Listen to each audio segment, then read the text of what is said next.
நாம் ஞாயிற்றுக்கிழமை நல்ல ஆடை அணிந்து பைபிளை கையில் பிடித்துக்கொண்டு முதல் ஆளாக சபைக்குள் வந்து முன் வரிசையில் அமர்ந்திருக்கிறோம். இது ஒரு நல்ல பழக்கம்தான். ஆனால் சற்று யோசித்து பாருங்கள், ஒருவேளை இயேசு நேராக நம் சபைக்குள் நடந்து வந்து உங்கள் இதயத்திற்குள் ஒளிந்திருக்கும் ரகசியங்களை, உங்கள் கோபத்தை, உங்கள் பொறாமையை, உங்கள் ஜாதி வெறியை அல்லது உங்கள் பெருமையை பார்த்தால் என்ன சொல்லுவார்? நாம் கடவுளை ஆராதிக்கிறோமா அல்லது நம்முடைய சடங்குகளை ஆராதிக்கிறோமா? நாம் தேவனுடைய கட்டளைகளுக்கு கீழ்ப்படுகிறோமா அல்லது மனிதர்களின் பாரம்பரியங்களுக்கு கட்டுப்பட்டு வாழ்கிறோமா? பல தலைமுறைகளாக மக்கள் முக்கியத்துவம் கொடுத்து பின்பற்றி வந்த சில பாரம்பரியங்களின் அஸ்திபாரத்தையே உலுக்கும் ஒரு விசித்திரமான குற்றச்சாட்டை அவர் சந்திக்கிறார். அதற்கு அவர் தரும் அதிரடியான பதில் என்ன? மனிதர்களின் இந்த வெளிவேஷ புத்தியை பற்றி வேதம் என்ன சொல்லுகிறது? வாருங்கள், இன்று நாம் அதை பற்றி கற்றுக்கொள்வோம்.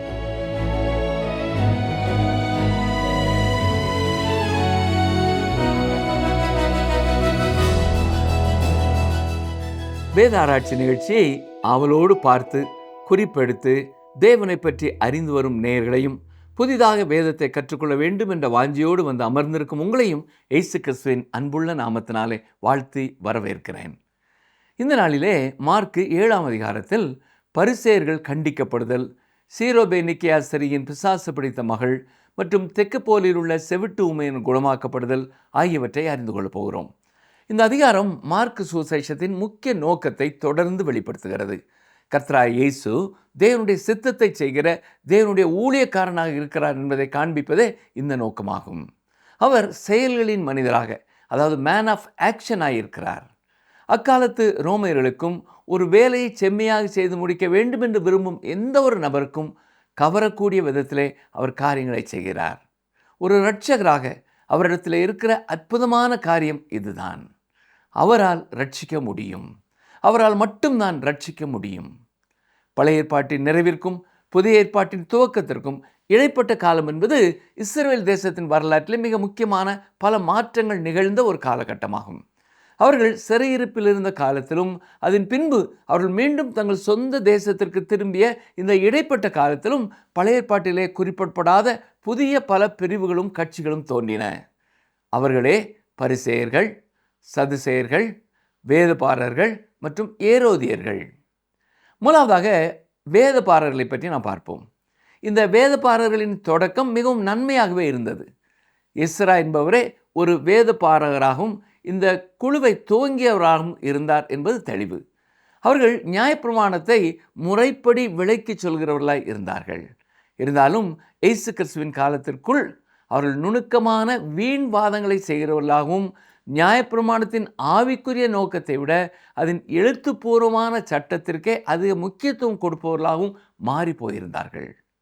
இன்றைய தினத்திலும் நமக்கு இருக்கும் மிகப்பெரிய பிரச்சனைகளிலே ஒன்று இதுவே என்று நான் நினைக்கிறேன். இயேசுவின் நாட்களிலே யூத மார்க்கத்திற்கும் இதுதான் நடந்திருந்தது. இரண்டாவதாக பரிசேயர்கள். இந்த பரிசேயர்களின் தொடக்கமும் கூட நன்மையாகவே இருந்தது. அந்நிய தேசங்களின் ஆதிக்கத்திற்கு எதிராக யூதர்களின் வாழ்க்கை முறையை பாதுகாப்பதற்காகவே அவர்கள் உருவானார்கள். அவர்கள் நியாயப்பிரமாணத்தை மிக கண்டிப்பாய் பின்பற்றுகிறவர்களாகவும், பழைய ஏற்பாட்டை அப்படியே விசுவாசிப்பவர்களாகவும், அரசியலில் தேசிய பற்றுடையவர்களாகவும் இருந்தார்கள். பரலோக ராஜ்யம் அல்லது தேவனுடைய ராஜ்யம் பூமியில வர வேண்டும் என்று அவர்கள் விரும்பினார்கள். மூன்றாவதாக சதுசேயர்கள். இந்த சதுசேயர்கள் செல்வந்தர்களையும் சமூக அந்தஸ்து உள்ளவர்களையும் கொண்ட ஒரு குழுவாக இருந்தார்கள். அவர்களிடத்தில் ஆவிக்குரிய ஆழம் எதுவும் இருக்கவில்லை. அவர்கள் முன்னோர்களின் பாரம்பரியங்களிலே இருந்துவிட விரும்புகிறவர்கள். அவர்கள் அற்புதம் போன்ற தெய்வீக காரியங்களை நிராகரித்தார்கள். மேலும் அற்புதங்களையும் பழைய ஏற்பாட்டையும் ஏற்றுக்கொண்ட பரிசேயர்களுக்கு எதிராக இருந்தார்கள். இவர்கள் கிரேக்க நாட்டின் எப்பிக்கூரிய தத்துவவாதிகளை போன்ற மனநிலை கொண்டவர்களாய் இருந்தார்கள். நான்காவதாக ஏரோதியர்கள். ஏரோதியர்கள் இயேசுவின் நாட்களிலே அரசியல் சந்தர்ப்பவாதிகளாக உருவான ஒரு பிரிவினர்.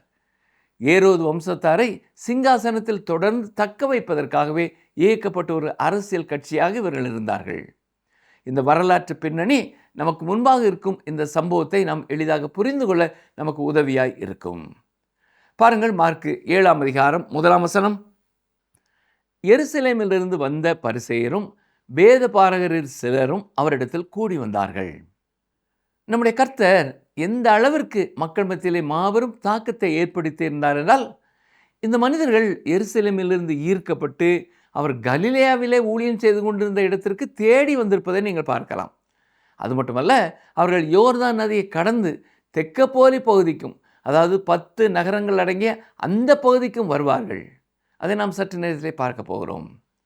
பாருங்கள், மார்க் 7ஆம் அதிகாரம் 2 முதல் 4ஆம் வசனம் வரை வாசிக்கிறேன். அப்பொழுது அவருடைய சீஷரில் சிலர் கழுவாத அசுத்த கைகளாலே போஜனம் பண்ணுகிறதை அவர்கள் கண்டு குற்றம் பிடித்தார்கள். ஏனெனில் பரிசேயர் முதலிய யூதர் அனைவரும் முன்னோர்களின் பாரம்பரியத்தை கைக்கொண்டு அடிக்கடி கை கழுவினால் ஒழிய சாப்பிட மாட்டார்கள். கடையிலிருந்து வரும்போதும் ஸ்நானம் பண்ணாமல் சாப்பிட மாட்டார்கள். அப்படியே செம்புகளையும் கிண்ணங்களையும் செப்பு குடங்களையும் மனைகளையும் கழுவுறதும் அல்லாமல் வேறு அநேக ஆசாரங்களையும் கை கொண்டு வருவார்கள். கவனிங்கள், இது மிகவும் சுவாரஸ்யமான ஒரு பகுதி என்பதால் சற்று நின்று இதை நாம் நிதானமாய் படிப்போம். இயேசுவின் ஆளுமையை குறித்து அங்கே ஒரு பெரிய முரண்பாடும் நெருக்கடியும் ஆரம்பமாகிறது. மார்க் 6:30 அப்போஸ்தலர்கள் இயேசுவை சுற்றி ஒன்று கூடி தாம் அனுப்பி வைக்கப்பட்ட பிறகு செய்த காரியங்கள் எல்லாம் அவரிடத்திலே விவரித்ததை நாம் வாசித்தோம்.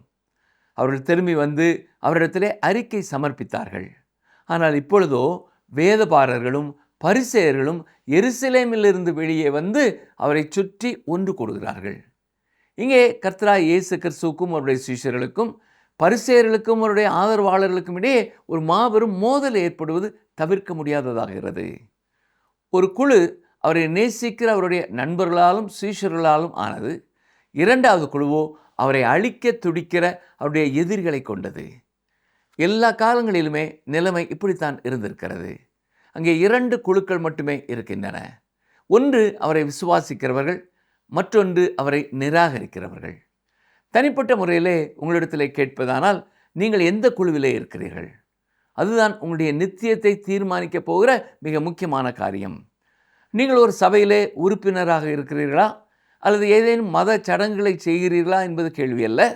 மாறாக இயேசு கிறிஸ்துவோடு உங்களுடைய உறவு எப்படிப்பட்டதாய் இருக்கிறது? அதுவே எல்லாவற்றிலும் முதன்மையான முக்கியமான கேள்வியாகும். வெளிப்படையாக பார்த்தால் இவர்கள் எருசலேமிலிருந்து வந்த ஒரு சிறப்பு பிரதிநிதிகள் குழுவாகும். இயேசுவை உளவு பார்ப்பதற்காகவே அவர்கள் கலிலேயாவிற்கு அனுப்பப்பட்டிருந்தார்கள். கர்த்தராகிய இயேசுவை தங்களின் சூழ்ச்சியிலே சிக்க வைப்பதற்காக அனுப்பப்பட்ட அறிவுபூர்வமான எதிரிகள் அவர்கள். நம்முடைய கர்த்தர் தம்மை தற்காத்து கொண்ட விதம் அவருடைய தெய்வீக தன்மைக்கான மற்றொரு அத்தாட்சியாக தோன்றுகிறது. அந்த மனுஷன் பேசுகிறது போல ஒருவனும் ஒருபோதும் பேசினதில்லை என்பதே அவருடைய எதிரிகளின் சாட்சியாகவும் இருந்தது. நிச்சயமாக இயேசுவிடத்திலே குறையை கண்டுபிடிப்பது எதிரிகளுக்கு கடினமானதாக இருக்கவில்லை. ஏனென்றால் கர்த்தராகிய இயேசு அவருடைய பாரம்பரியங்களை முற்றிலுமாக புறக்கணித்தார். சரி, அவருடைய பாரம்பரியம் என்னவாக இருந்தது? அவர்கள் சீஷர்களை ஏதோ ஒரு நாகரீக குறைபாட்டிற்காக வெறுமனே விமர்சிக்கவில்லை. மாறாக பழைய ஏற்பாட்டுக்கு தங்களின் சொந்த விளக்கங்களாக அவர்கள் வைத்திருந்த பாரம்பரியங்களை கர்த்தர் தம்முடைய சீஷர்களை கைக்கொள்ள வைக்கவில்லை என்ற காரணத்திற்காகவே விமர்சித்தார்கள். இது சடங்கு ரீதியான சுத்திகரிப்பை பற்றியதை தவிர சுகாதார நடவடிக்கைகளுக்கும் இதற்கும் எந்த சம்பந்தமும் இல்லை. ரோமர்களின் புரிதலுக்காக மார்க் விளக்குவது போல இந்த சடங்கு ரீதியான சுத்திகரிப்பு முறை இஸ்ரவேல் மக்களுக்கு மட்டுமே உரிய பிரத்யேகமான ஒரு வழக்கமாக இருந்தது. உண்மையிலேயே அது அப்படித்தான் இருந்தது. சுத்திகரிப்பை பற்றி தேவன் இஸ்ரவேலர்களுக்கு ஏராளமான காரியங்களை வெளிப்படுத்தி இருந்தார். பழைய ஏற்பாட்டிலே உள்ள லேவியராம புத்தகத்திலே சுத்திகரிப்பை குறித்த அநேக கட்டளைகளை நாம் பார்க்கலாம். ஒரு பாவி பரிசுத்தமுள்ள தேவனுடன் ஐக்கியம் கொள்வதற்கு முன்பாக அவன் சுத்திகரிக்கப்பட வேண்டும் என்ற மாபெரும் பாடத்தை தேவனுக்கு கற்பித்ததால் இது மிகவும் முக்கியமானதாகத்தான் இருந்தது. ஆனால் பரிசேயர்களோ மோசேயின் நியாயப்பிரமாணத்திற்கு விளக்கம் அளிப்பதற்காக கூறிக்கொண்டு மாபெரும் பாரம்பரியங்களை உருவாக்கி வைத்திருந்தார்கள். மோசே நியாயப்பிரமாணத்தை கொடுத்த போதே இந்த பாரம்பரியங்களையும் சேர்த்து தான் கொடுத்தார் என்று அவர்களிலே சிலர் வாதாடவும் செய்தார்கள். காலப்போக்கிலே இந்த பாரம்பரியங்களே நியாயப்பிரமாணத்திற்கான முதன்மை விளக்கங்களாக மாறி போய்விட்டது. இறுதியிலே நியாயப்பிரமாணத்தின் உண்மையான நோக்கத்திலிருந்து இந்த பாரம்பரியங்கள் வெகு தூரம் விலகி சென்று விட்டன. இங்கே நாம் படிக்கும் வேத பகுதியிலே இந்த பாரம்பரியங்கள் சில விரிவாக கொடுக்கப்பட்டிருக்கின்றன. அவர்கள் பாத்திரங்களையும் பானைகளையும் செப்பு பாத்திரங்களையும் மேஜைகளையும் சடங்கு ரீதியாக கழுவி சுத்திகரிப்பார்கள். இவை அனைத்துமே பாரமான ஒரு சடங்காக மாறி முற்றிலும் வெளிப்புற ஆச்சாரமாக மட்டுமே இருந்தது. இங்கே கழுவுதல் என்ற வார்த்தைக்கு பயன்படுத்தப்பட்டிருக்கும் சொல் ஞான ஸ்நானம் என்பதாகும். அவர்கள் பாத்திரங்கள், பானைகள், சமயம் சார்ந்த பொருட்கள் மற்றும் மேஜைகளுக்கு கூட ஞான ஸ்நானம் கொடுத்தார்கள். அருமையானவர்களே, இது ஒரு தீவிரமான மத சடங்கு வெறியாகும்.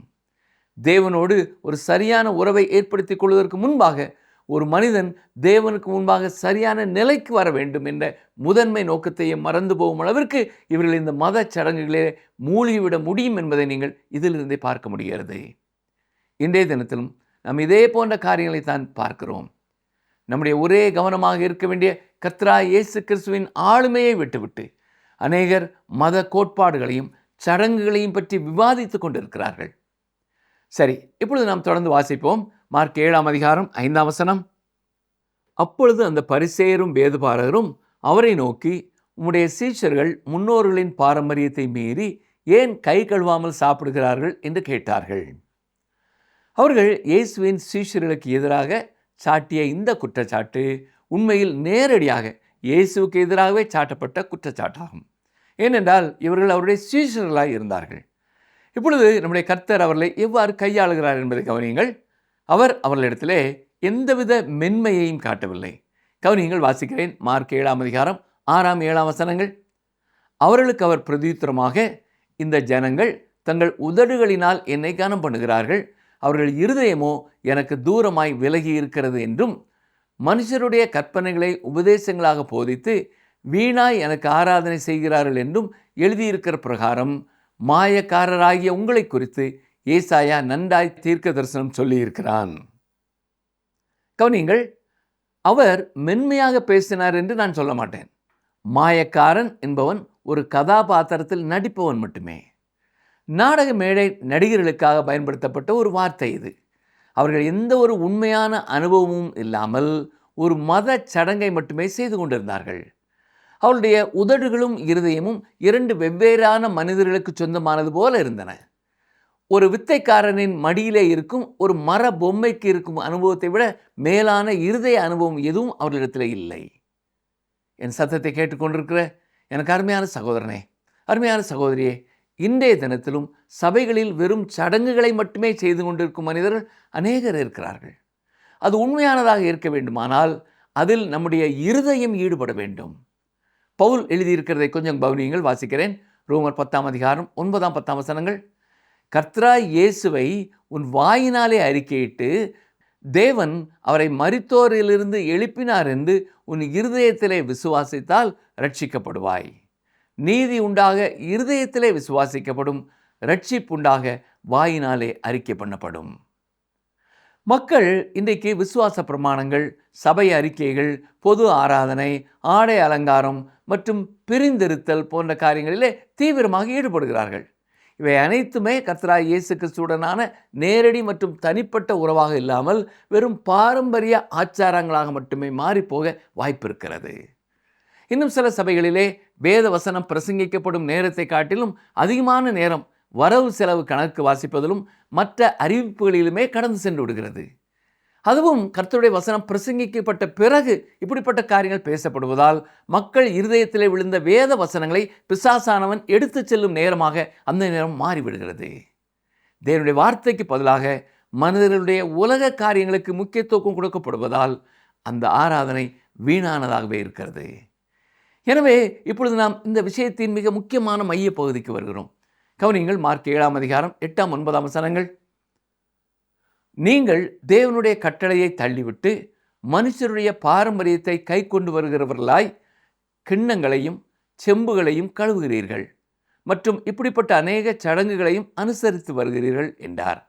பின்னும் அவர் அவர்களை நோக்கி, நீங்கள் உங்கள் பாரம்பரியத்தை கை கொள்ளும்படிக்கு தேவனுடைய கட்டளைகளை வியர்த்தமாக்கினது நன்றாயிருக்கிறது.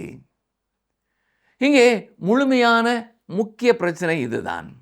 அவர்கள் தேவனுடைய வார்த்தைக்கு பதிலாக மனிதர்களின் பாரம்பரியங்களுக்கு முக்கியத்துவம் கொடுத்தார்கள். ஒரு பாரம்பரியம் என்பது உண்மையில் நல்லதாகவும் ஒரு மிக நல்ல காரணத்திற்காக உருவாக்கப்பட்டதாகவும் இருக்கலாம். இருந்தாலும் பிற்கால சந்ததிகளிலே அது தேவனுடைய வார்த்தைக்கு மாற்றாக மாறும்போது தீமையானதாகி விடுகிறது. இங்கே இந்த மக்களுக்கு நடந்ததும் அதுவேதான். இன்றைக்கு அநேக திருச்சபை பிரிவுகள் தேவனுடைய வார்த்தையை விட்டு விலகி போயிருப்பதற்கு காரணமும் இதுதான் என்று நான் நினைக்கிறேன். அவர்கள் முதலிலே தேவனுடைய வார்த்தைக்கு பதிலாக ஒரு விசுவாச பிரமாணத்தை மட்டும் பயன்படுத்தினார்கள். பின்பு மனிதர்களின் வார்த்தைகளையும் மனிதர்களின் சிந்தனைகளையும் தங்களுடைய சிறிய சடங்குகளையும் சொந்த காரியங்களையும் செய்ய தொடங்கினார்கள். வெகு விரைவிலேயே தேவனுடைய வார்த்தை வெளியே எறியப்பட்டு விட்டது. இது மீண்டும் மீண்டும் நடந்து கொண்டே இருக்கிறது. பிரியமானவர்களே, கவனியுங்கள். மார்க் 7 அதிகாரம் 10-11 வசனங்கள். எப்படி எனில் உன் தகப்பனையும் உன் தாயையும் கனம் பண்ணுவாயாக என்றும், தகப்பனையாவது தாயையாவது நிந்திக்கிறவன் கொல்லப்பட வேண்டும் என்றும் மோசே சொல்லியிருக்கிறாரே. நீங்களோ ஒருவன் தன் தகப்பனையாவது தாயையாவது நோக்கி, உனக்கு நான் செய்யத்தக்க உதவி எது உண்டோ அதை கொர்பான் என்னும் காணிக்கையாக கொடுக்கிறேன் என்று சொல்லிவிட்டால் அவனுடைய கடமை தீர்ந்தது என்று சொல்லி. கவனித்தீர்களா?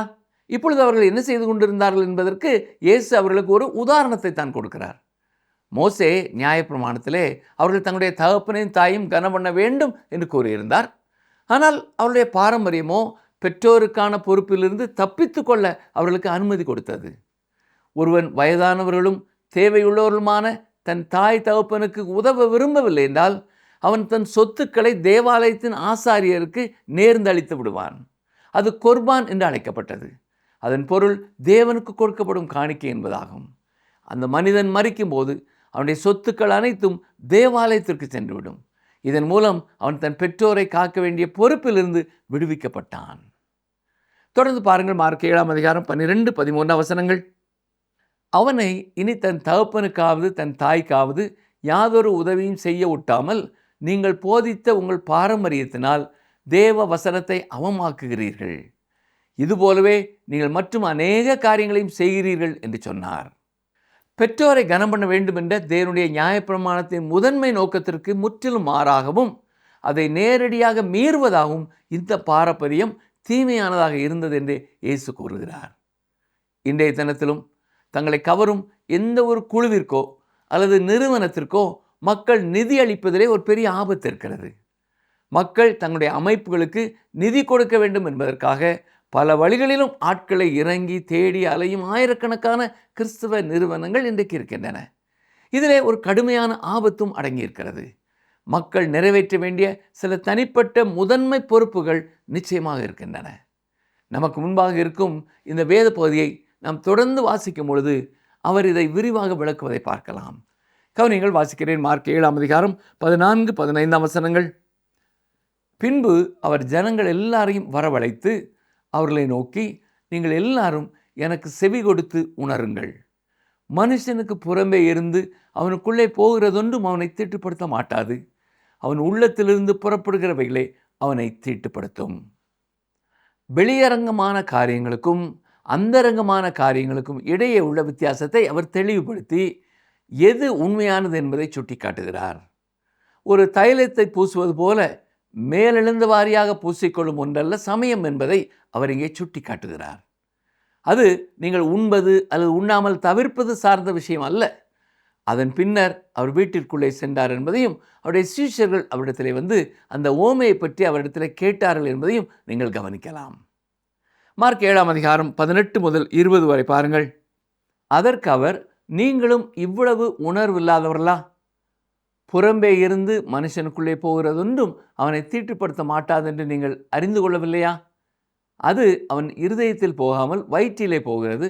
அதிலிருந்து எல்லா போஜனங்களின் அசுத்தங்களையும் கழிக்கிற ஆசன வழியாய் நீங்கி போகும். மனுஷனுக்குள்ளே இருந்து புறப்படுகிறதே மனுஷனை தீட்டுப்படுத்தும். மனுஷனுக்குள்ளே இருந்து வெளியே வருவது எது என்பதை பற்றி இப்பொழுது நாம் தீவிரமாக ஆராய்ந்து பார்ப்போம். மார்க் 7 அதிகாரம் 21-23 வரை பாருங்கள். எப்படி எனில் மனுஷருடைய இருதயத்திற்குள்ளிருந்து பொல்லாத சிந்தனைகளும் விபசாரங்களும் பேசித்தனங்களும் கொலைபாதகங்களும் களவுகளும் பொருளாசைகளும் துஷ்டத்தனங்களும் கபடும் காமவிகாரமும் வன்கண்ணும் தூஷணமும் பெருமையும் மதிகேடும் புறப்பட்டு வரும். பொல்லாங்கானவைகளாகிய இவைகளெல்லாம் உள்ளத்திலிருந்து புறப்பட்டு மனுஷனை தீட்டுப்படுத்தும் என்றார். நீங்கள் எந்த இடத்தில் வாழ்ந்தாலும் சரி, காலையில் வரும் ஒரு செய்தித்தாளை வாங்கி முழுமையாக படித்து பார்த்தால் கடந்த 24 மணி நேரத்திலே மனிதனுக்குள்ளிருந்து வெளியே வந்த காரியங்கள் இவைகள்தான் என்பதை நிச்சயமாக காண்பீர்கள் என்று நான் உங்களுக்கு உறுதியளிக்கிறேன். முதலாவதாக பொல்லாத சிந்தனைகள், அடுத்து விபச்சாரங்களும் வேசித்தனங்களும், அடுத்து சட்டவிரோதமான பாலியல் உறவுகள், கொலைகள், கோபமும் ஒரு வகையான கொலைதான், திருட்டுகள், வேலையில் சோம்பேறியாக நேரத்தை கழிப்பதும் திருட்டே ஆகும். அடுத்து பொருளாசை, உலக பிரகாரமான பொருட்கள் மற்றும் பதவிகள் மீதான பேராசையும் பிடிவாதமும். அடுத்து துஷ்டத்தனம், மற்றவர்களை காயப்படுத்த வேண்டும் என்ற எண்ணத்தோடு செய்யப்படும் அனைத்து செயல்களும் துஷ்டத்தனம்தான். கபடம், மனிதர்கள் போடும் போலி வேஷம். அடுத்து காம விகாரம், இது சிற்றின்ப இச்சையை குறிக்கிறது. அடுத்து வன்கண், அடுத்து பொறாமை, தூஷணம், தேவனுக்கு அல்லது மனிதனுக்கு எதிரான அவதூறு, அடுத்து பெருமைகள், மற்றெல்லாவற்றையும் விட தேவன் இதை வெறுக்கிறார். அடுத்து மதியினம், தேவனையோ மனிதனையோ சற்றும் பொருட்படுத்தாமல் செய்யப்படும் அறிவியலித்தனமான செயல்கள், இவை அனைத்துமே மனிதனின் இருதயத்திலிருந்தே வெளியே வருகின்றன. இதனால் தான் கர்த்தராகிய இயேசு நீங்கள் மறுபடியும் பிறக்க வேண்டும் என்று கூறியிருக்கிறார். மார்க் 7 அதிகாரம் 24 முதல் 30 வரை பாருங்கள். பின்பு அவர் எழுந்து அவ்விடம் விட்டு புறப்பட்டு தீரு சீதோன் பட்டணங்களின் எல்லைகளில் போய் ஒரு வீட்டுக்குள் பிரவேசித்து ஒருவரும் அதை அறியாதிருக்க விரும்பியும் அவர் மறைவாயிருக்க கூடாமற் போயிற்று. அசுத்த ஆவி பிடித்திருந்த ஒரு சிறு பெண்ணின் தாயாகிய ஒரு ஸ்திரீ அவரை குறித்து கேள்விப்பட்டு வந்து அவர் பாதத்தில் விழுந்தாள். அந்த ஸ்திரீ சீரோபேனிக்கியா தேசத்தாளாகிய கிரேக்க ஸ்திரீயாய் இருந்தாள். அவள் தன் மகளை பிடித்திருந்த பிசாசை துரத்த வேண்டும் என்று அவரை வேண்டிக் கொண்டாள். இயேசு அவளை நோக்கி, முந்தி பிள்ளைகள் திருப்தி அடையட்டும், பிள்ளைகளின் அப்பத்தை எடுத்து நாய்க்குட்டிகளுக்கு போடுகிறது நல்லதல்ல என்றார். அதற்கு அவள், மெய்தான் ஆண்டவரே, ஆயினும் மேஜியின் கீழிருக்கும் நாய்க்குட்டிகள் பிள்ளைகள் சிந்துகிற துணிக்கைகளை தின்னுமே என்றாள். அப்பொழுது அவர், நீ சொன்ன அந்த வார்த்தை நிமித்தம் போகலாம், பிசாசு உன் மகளை விட்டு நீங்கி போயிற்று என்றார். அவள் தன் வீட்டுக்கு வந்தபோது பிசாசு போய்விட்டதையும் தன் மகள் கட்டிலில் படுத்திருக்கிறதையும் கண்டாள். இந்த சம்பவத்தை நாம் இதற்கு முன்பும் சிந்தித்திருக்கிறோம். நம்முடைய கர்த்தர் தம்முடைய சொந்த தேசத்தை விட்டு வெளியே சென்று கிரேக்க பெண்ணாகவும் தீருவின் குடிமகளாகவும் இருந்த இந்த ஸ்திரியை சந்தித்தது உங்களுக்கு நினைவில் இருக்கலாம். அவள் விசுவாசத்தோடு இயேசுவினிடத்திலே வந்தாள். இங்கே மகள் என்று குறிப்பிடப்படும் சொல் சிறிய உருவத்தை குறிக்கும் சொல்லாகும். அதாவது அவள் ஒரு சிறு பெண் குழந்தையாகவே இருந்தாள். ஆரம்பத்திலே கர்த்தர் அவளை நடத்திய விதம் கொடூரமானது போல நமக்கு தோன்றலாம். ஆனால் மத்தேயு சுவிசேஷத்திலே இதை நாம் படித்த பொழுது இதன் விளக்கத்தை காண்பித்தது உங்களுக்கு நினைவில் இருக்கலாம். அது உண்மையில் ஒரு மாபெரும் சத்தியத்தின் வெளிப்பாடாகும். அதே போல இங்கேயும் மற்றுமொரு மாபெரும் காரியம் வெளிப்படுத்தப்படுவதாக நான் நினைக்கிறேன். அதுதான் 4 சுவிசேஷ புத்தகங்களின் துல்லிய தன்மை. தம்முடைய தேசத்திற்கு வெளியே வாழ்ந்த ஒருவரின் ஒப்பற்ற விசுவாசத்திற்கு இந்த ஸ்திரீ ஒரு சிறந்த உதாரணமாக திகழ்கிறாள். கர்த்தரும் அவளுடைய விண்ணப்பத்திற்கு பதில் கொடுத்தார். இந்த ஸ்திரீயின் விசுவாசத்திற்கு பதிலளிக்கும் குறிப்பிட்ட நோக்கத்திற்காகவே அவர் அந்த பகுதிக்கே வந்தாரோ என்று கூட நமக்கு வியப்பாயிருக்கிறது. இதற்கு பின்னர் அவர் தெக்கப்போலிக்கு பிரயாணமாகிறார். மார்க் 7 அதிகாரம் 31 வசனத்தை பாருங்கள். இயேசு தீர்வையும் சீதோனையும் விட்டு புறப்பட்டு தெக்கப்போலி வழியாய் கலிலேயா கடல் அருகே வந்தார். தெக்கப்போலி என்றால் 10 நகரங்கள் என்று பொருளாகும். இது கலிலேயா கடலுக்கு சமீபமாக யோர்தான் நதிக்கு கிழக்கே அமைந்திருந்த 10 நகரங்களை கொண்ட ஒரு பகுதியாகும். அந்த பட்டியலிலே பின்வரும் நகரங்கள் அடங்கும்: ஸ்கைத்தோபோலிஸ், கெராசா, டயான், ஹிப்போஸ், கதாரா, கானாத்தா, பெல்லா, ரெப்பனா, பெலதெல்பியா, தமஸ்கு. அந்த பகுதியிலே அவர் ஒரு மகத்தான ஊழியத்தை செய்தார். அந்த நகரங்களுக்குள் திரளான ஜனங்கள் கூடி வந்தார்கள். தொடர்ந்து பாருங்கள். மார்க் 7 அதிகாரம் 32 வசனம் முதல் 37 வசனம் வரை வாசிக்கிறேன். அங்கே கொன்னை வாயுடைய ஒரு செவிடனை அவரிடத்தில் கொண்டு வந்து அவர் தமது கையை அவன் மேல் வைக்கும்படி வேண்டிக் கொண்டார்கள். அப்பொழுது அவர் அவனை ஜனக்கூட்டத்தை விட்டு தனியே அழைத்து கொண்டு போய் தம்முடைய விரல்களை அவன் காதுகளில் வைத்து உமிழ்ந்து அவனுடைய நாவை தொட்டு வானத்தை அண்ணாந்து பார்த்து பெருமூச்சு விட்டு எப்பத்தா என்றார். அதற்கு திறக்கப்படுவாயாக என்று அர்த்தமாம். உடனே அவனுடைய செவிகள் திறக்கப்பட்டு அவனுடைய நாவின் கட்டும் அவிழ்ந்து அவன் செவ்வையாய் பேசினான். அதை ஒருவருக்கும் சொல்ல வேண்டாம் என்று அவர்களுக்கு கட்டளையிட்டார். ஆகிலும் எவ்வளவு அதிகமாய் அவர்களுக்கு கட்டளையிட்டாரோ அவ்வளவு அதிகமாய் அவர்கள் அதை பிரசித்தம் பண்ணி எல்லாவற்றையும் நன்றாய் செய்தார். செவிடர் கேட்கவும் ஊமையர் பேசவும் பண்ணினார் என்று சொல்லி மென்மேலும் ஆச்சரியப்பட்டார்கள். அவர் செய்த எல்லா காரியங்களும் விசுவாசத்திற்கு துணையாகவே செய்யப்பட்டன. இந்த மனிதனின் சூழ்நிலையே இயேசுவை இந்த முறையை பயன்படுத்த வைத்தது என்பதை இங்குள்ள கருத்து வெளிப்படுத்துகிறது. அவன் கேட்கும்படிக்கு அவன் செவிகள் முதலில் திறக்கப்பட்டன. இதற்கு பிறகு ஜனங்களை அமைதியாக இருக்க செய்ய முயன்றது வீணானதாகவே தோன்றியது. ஏற்கனவே எல்லைகளை கடந்து பரவியிருந்த இயேசுவின் ஊழியத்தை மேலும் விரிவுபடுத்துவதற்கு பெரும் ஊக்கத்தை கொடுத்தது இந்த அற்புதமே ஆகும். இந்த சமயத்தில் இயேசுவின் மீது இருந்த பணிச்சுமையும் நெருக்கடியும் மன ரீதியாக தாங்க முடியாத ஒன்றாக இருந்தது. இயேசுவின் மேலிருந்த நெருக்கடி, திரளான ஜனங்களின் பாரங்கள், அந்த காலகட்டத்தின் பதற்றங்கள், நீண்ட சுறுசுறுப்பான நாட்கள் மற்றும் சரீரத்தின் களைப்பு ஆகியவை இருந்த போதிலும் திரளான ஜனங்களால் அவர் சகலத்தையும் நன்றாய் செய்தார் என்று சொல்ல முடிந்தது. நாமும் இதோடு மனதார உடன்பட்டு ஆமேன் என்று சொல்வோமாக. பிரியமானவர்களே, என்றைக்கும் இயேசு சகலத்தையும் நன்றாய் செய்து வருகிறவர்.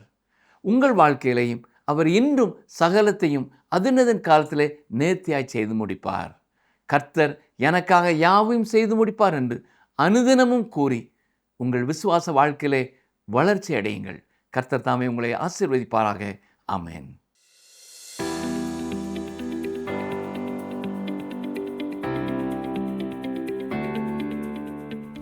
பரிசேயர்கள் இயேசுவின் சீடர்களிடத்தில் என்ன குற்றத்தை கண்டார்கள்?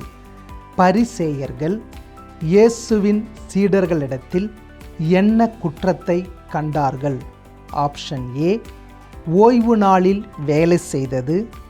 ஆப்ஷன் பி, கை கழுவாமல் சாப்பிட்டது. ஆப்ஷன் சி, உபவாசம் இல்லாதது.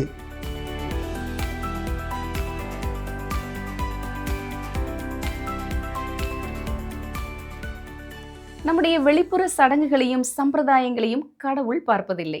மாறாக நம்முடைய உள்ளத்தின் தூய்மையையும் சக மனிதர்கள் மீது நாம் காட்டும் உண்மையான அன்பையுமே பார்க்கிறார் என்று கற்றுக்கொண்டோம் அல்லவா? வேதம் மனிதர்களின் வெளிவேஷ புத்தியை மிக கடுமையாக எதிர்க்கிறது. உதடுகளால் காட்டும் போலி அன்பை அது நிராகரிக்கிறது.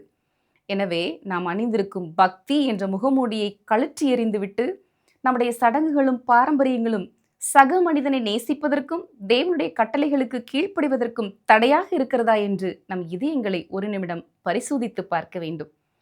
நம்முடைய உதடுகள் கடவுளை துதித்து இதயம் அவரை விட்டு தூரமாயிருக்கும் வேஷத்தை களைந்து போடுவோமாக. அவரை முழு உள்ளத்தோடும் ஆராதிக்க நம்மை முழுமையாக அர்ப்பணிப்போமாக. இந்த நிகழ்ச்சி உங்களுக்கு பிடிச்சிருக்கா? அப்ப இப்பவே மிஸ்டர் கால் கொடுங்க. பரிசு வெல்றது நீங்களாவும் இருக்கலாம்.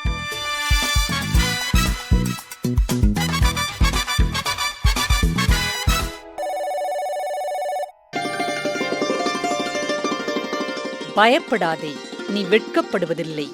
நாணாதே, நீ லச்சை அடைவதில்லை. ஏசாயா 54:4 முன்பாகம்.